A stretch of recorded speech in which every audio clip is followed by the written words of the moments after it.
because once I'm done, I'm done. Be a little bit more diligent when you're looking for clients or you don't know exactly who you're letting in. So let's get into some cons. Number 1, this one's a little bit tricky. One of the greatest things about being home is actually just having the flexibility. Clients are like, hey, you work from home. Can I come at like 10, 11 o'clock? And I was like AM. And then they're like, no, PM.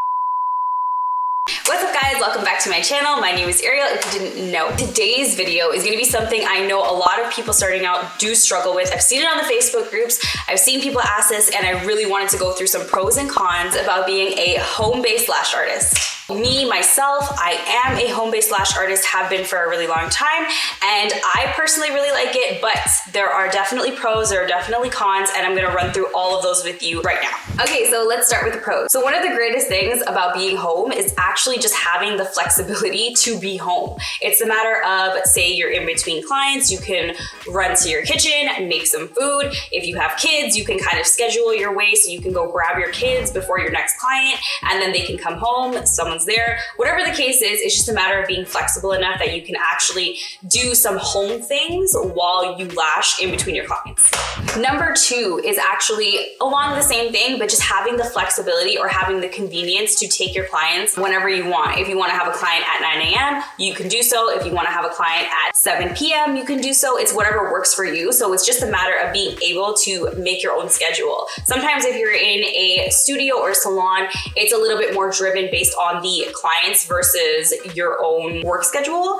You're usually there for a certain amount of time and all that. So it's a little bit different and you have a little bit more flexibility to kind of incorporate your day-to-day things while still being able to take your clients. Number 3, which I think is probably one of the best things, is having zero commute. You don't have to drive to work. You don't have to get up in the morning, get dressed to then cater a half an hour, 45 minutes, whatever it is to actually get to your salon or get to your studio.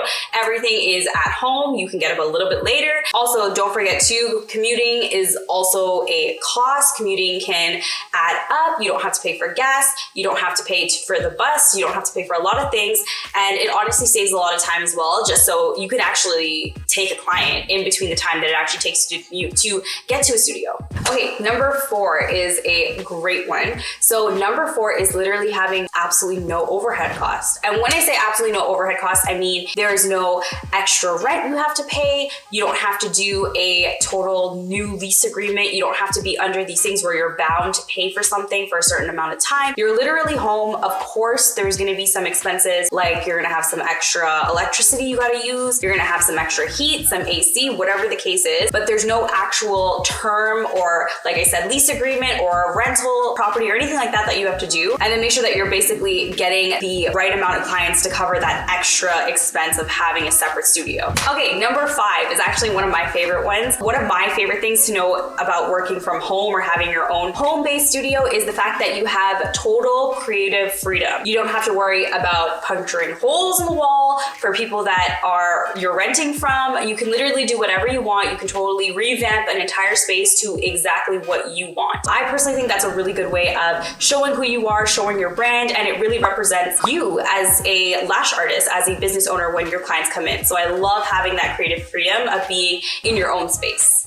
Okay, so let's get into some cons. Number 1, this one's a little bit tricky, but it is a real thing that we have to kind of talk about, is the fact that you actually don't get any walk-in traffic when you're home-based, and that's obviously because of the fact that you're home, there's no advertising going on when people are walking back and forth in your residential area, but it is something that you have to consider too when you're working from home, is that you're only getting the clients that you go out and book, or social media, any of the extra marketing things you're doing, but you don't get that extra flow of traffic by people walking by your studio, walking in and out of a specific space. It's something that you have to think about, but it is a con. Okay, number 2 for cons is you do have a little bit more of a limited growth experience, because when you're in a home studio, you obviously have only a certain amount of space. And then when you think about having an influx of clients, and then you're like, okay, it's time for me to expand. It's time for me to add a lash artist. It's a little bit trickier when you're doing it from home and you can't necessarily just add a bed. Obviously, it all depends on your space and how much space you actually have. But generally speaking, it's not the easiest thing when you're looking to add another lash artist under you at home. That's usually when you're starting to look to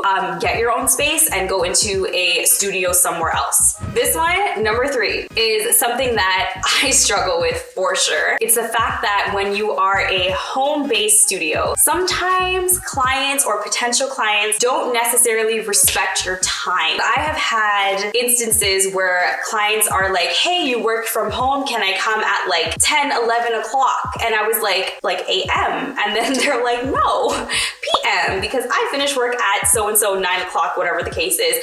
And personally, I mean, some people as lash artists that do it from home would love to take people that late. I do not. And therefore people don't think that it is an issue because I work from home. They think that because I'm home, I should be able to take clients any hours of the day and I should be able to accommodate. But it's something that you have to expect when you're home-based because they just don't see that window as something that's strict and something that you should appreciate as a client.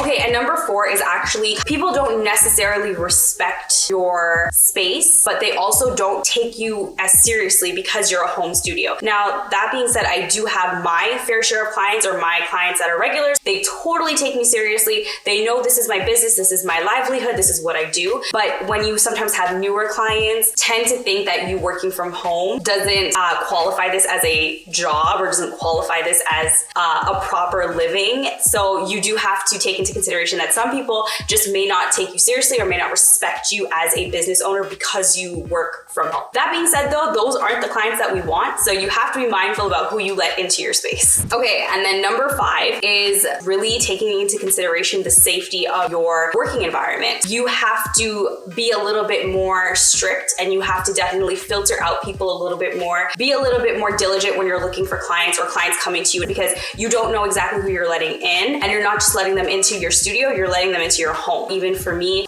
when people book on Instagram and stuff like that, the first question they ask you is like, okay, what's your address? And I personally don't like to give out my address like that. So what I would do is I usually take a deposit first so that way I know that they're a serious client versus just like, oh, this is my address, this is my address. They may or may not show up. I've even had scenarios where like I feel like some people are a little bit sketch and I'll make my fiance wait in my living room and just kind of make sure everything's okay before he leaves. Okay, and my last con is having that work-life balance isn't always as easy as it sounds. I have my home-based studio in my basement and I know that once I am done a client or I'm done my day, I literally shut off the lights, take off everything, and I'm upstairs and I don't see downstairs again until I have another client because once I'm done, I'm done. The problem is that when you're home like that, you don't necessarily get the opportunity to do things that you would normally want to do. It's a little bit trickier to distinguish your home life versus your work life because they're merged together, and having that separation of going to work or like going somewhere else to do your job, you know, when you come home, you're done. But when you're working from home, you're not necessarily done because you're always in that environment. So it's a little bit of a mental struggle where you have to turn it off and be like, okay, this is the end of my day. I'm going upstairs. I'm done. This is it. Okay, in conclusion, there's no right answer to say that this is what you're supposed to do or that's what you're supposed to do. These are just things you have to take into consideration. And then you have to know for yourself where you want to be in terms of your lashing career. So for instance, if you're doing it